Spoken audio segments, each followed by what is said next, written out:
Việt Nguyễn mến chào cô chú cùng anh chị em. Hôm nay mình chia sẻ cách rã đông cá cũng như là thịt rất là nhanh gọn cấp tốc. Khi cá thịt rã đông xong, nó vẫn còn giữ nguyên cái độ tươi ngon, cũng như nó sẽ không làm giảm đi cái hàm lượng dinh dưỡng trong cá hoặc là thịt. Mình phải rã đông theo đúng cách thì cái cá hoặc là thịt nó mới còn đủ cái hàm lượng dinh dưỡng cũng như là cái độ tươi ngon. Trước tiên, mình sẽ cho một ít nước vào trong một cái thau.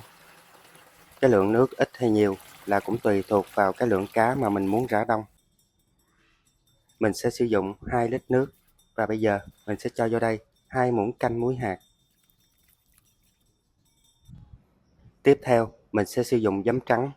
Nếu ở nhà mình không có giấm thì mình sử dụng chanh cũng được luôn.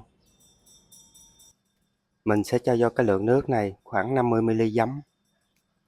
Nếu mình rã đông thịt cá bằng nước trực tiếp thì việc rã đông nó rất là lâu.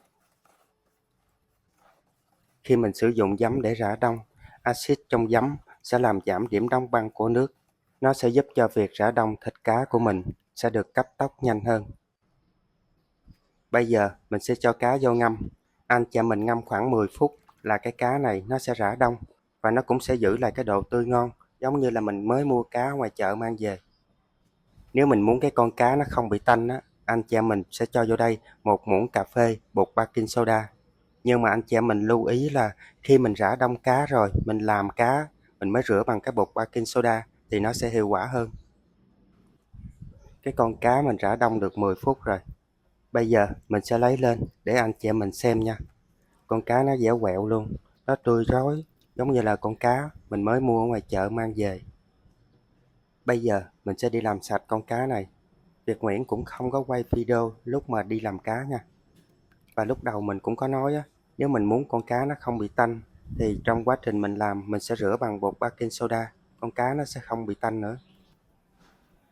Cá ở đây mình làm sạch rồi, mình cũng đã rửa qua cái bột baking soda. Bây giờ con cá nó không có bị tanh nữa. Giờ mình sẽ khứa con cá này ra 2-3 khứa như vậy để khi mình chiên nó sẽ thấm gia vị ngon hơn. Bây giờ đến cách mình sẽ chiên con cá. Cái phần da bên ngoài thì nó giòn, bên trong thịt thì nó mềm, nó thơm, nó không có bị khô. Mình sẽ lấy một cái khăn mình lau khô cái con cá này để khi mình chiên cá nó không có bị văng dầu.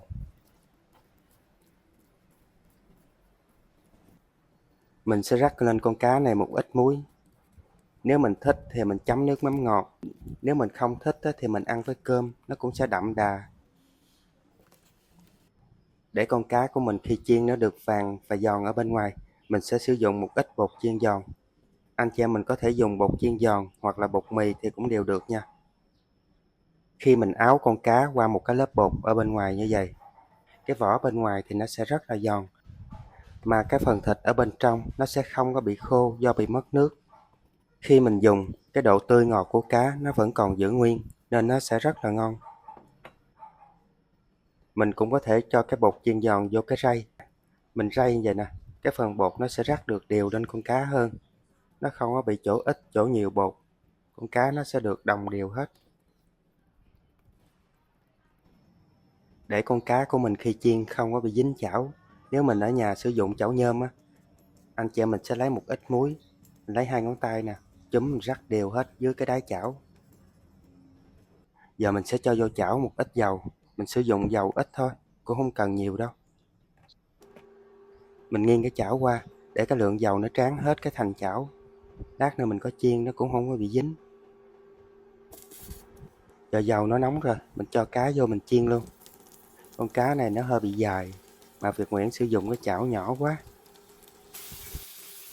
Chiên cá, cô chú anh chị mình để lửa trung bình thôi. Mình đừng có để lửa lớn. Mình để lửa lớn, cái thịt cá bên trong nó chưa chín, mà bên ngoài thì nó vàng rồi. Con cá này nó dài quá, chắc Việt Nguyễn phải cắt ra làm đôi thôi.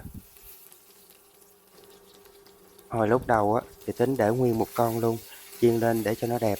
Mà giờ nó dài quá chiên khó vậy. Mình cắt ra vậy nè, để chiên cho nó dễ hơn. Mà cắt ra làm đôi vậy thì chắc chắn là lát nữa không đẹp rồi.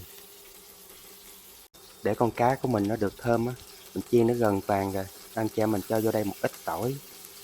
Mình chiên cái tỏi củ á, lát mình gắp ra, mình ăn chung với cá nó cũng sẽ ngon hơn. Mình canh thường xuyên trở mặt con cá, để lát mình quên á, nó bị cháy đen luôn là coi như lát khỏi ăn luôn. Cái tỏi củ mình chiên nó nhanh vàng lắm. Giờ nó vàng cái tỏi củ rồi, mình gắp ra. Biết lúc đầu chiên nhiều nhiều một chút, ăn nó ngon. Nãy quên nữa, cho ít quá, giờ thấy tiếc. Mình chiên khoảng 12 phút á, là con cá nó vàng và nó cũng chín rồi. Bây giờ mình sẽ lấy ra luôn. Hấp dẫn ghê chưa? Cái da cá bên ngoài nè, nó bung bung lên nhìn đẹp quá chừng luôn. Do cái chảo nó nhỏ nên cắt đôi con cá ra, giờ con cá không có được đẹp, nhìn thấy tiếc quá chừng luôn.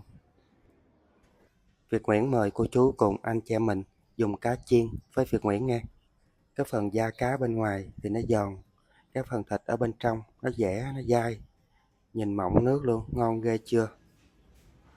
Cá chiên theo cách này, cuốn với rau sống, chấm thêm nước mắm ngọt nữa, ta nói ngon kể gì nói luôn. Cái thịt cá nè, dai, nhìn hấp dẫn quá chừng, rất là vừa ăn. Và video hôm nay Việt Nguyễn chia sẻ đến đây cũng tạm kết thúc. Mến chúc tất cả các bạn và gia đình thật nhiều sức khỏe và bình an. Xin chào và hẹn gặp lại tất cả các bạn ở video kỳ tới.